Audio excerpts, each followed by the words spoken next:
This is DK guys, and here's how to spend a week in southern Spain, Andalusia. Last video was the first 3 days of our 7 days Andalusia trip, and we visited Nerja and its beautiful beach, Granada and saw the famous Alhambra Palace for the first time. We went to Caminito del Rey and went on an amazing journey 100 meters above the ground, and lastly went to Cordoba and ate some beautiful food. If you haven't done so, go on and watch that video first.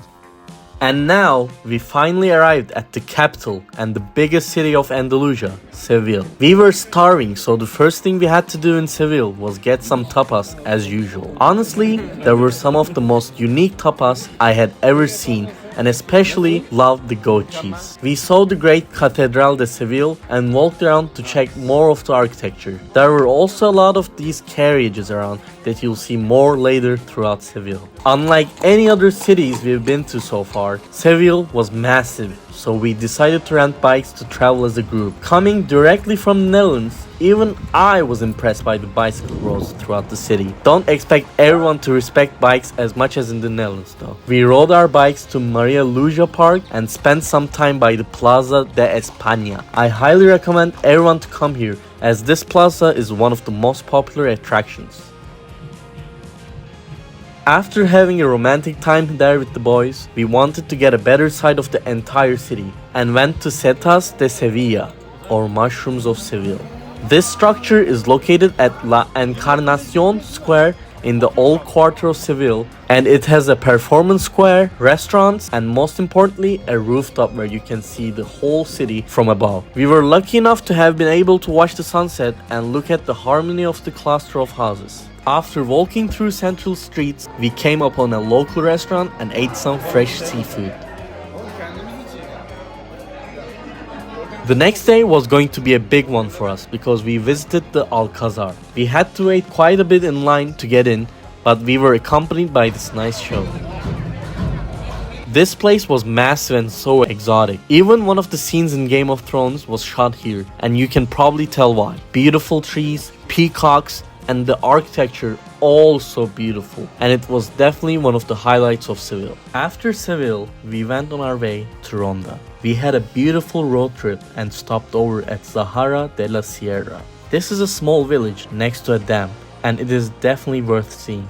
Then we finally made it to the beautiful Ronda. First thing we saw there was the first ever bull ring, the bull ring of the Royal Cavalry of Ronda. We were lucky enough to come across a unique and historical festival of Ronda called Ronda Romantica, where the local people celebrate the romantic past of Ronda. In particular, the 19th century May Fair, that at the time was known as the greatest festival of Andalusia.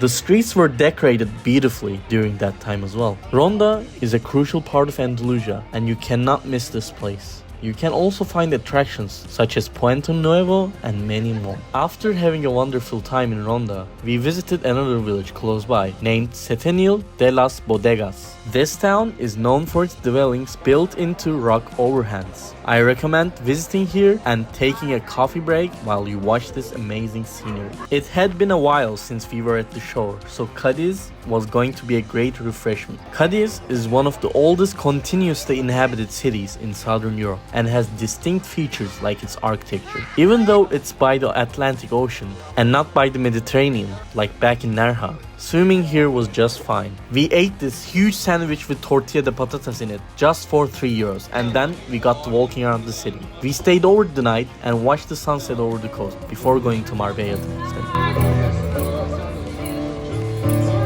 On our way to Marbella, we stopped over at El Lentiscal and had the best time in the beach. After a long but chill road trip, we finally arrived to Marbella. This small city is a dream stop, especially for couples on their honeymoon. We finally decided to up our budget a little bit and ate at a fine dining restaurant. The food was amazing. That was basically it for Marbella, and it was time for our last stop, and where we landed at first too, Malaga. It was already a bit late when we arrived to Malaga, and we all had our flights planned early in the morning next day. So we took a little walk around, ate our last tapas and seafood. None of us ate seafood for a month after this trip, by the way. We ate so much. Everyone went to sleep, but I knew I had to see more, so I went on an electric scooter and saw some of the attractions of Malaga, such as Museo de Malaga, Catedral de la Encarnación de Malaga, and many more. Although we couldn't spend that much time in Malaga, I was lucky enough to see some of its beauty and will definitely come back here in the future. These 7 days, we have been to more than 10 places and had some of the best experiences of my life. Please like the video if you enjoyed and don't forget to subscribe. DKB out.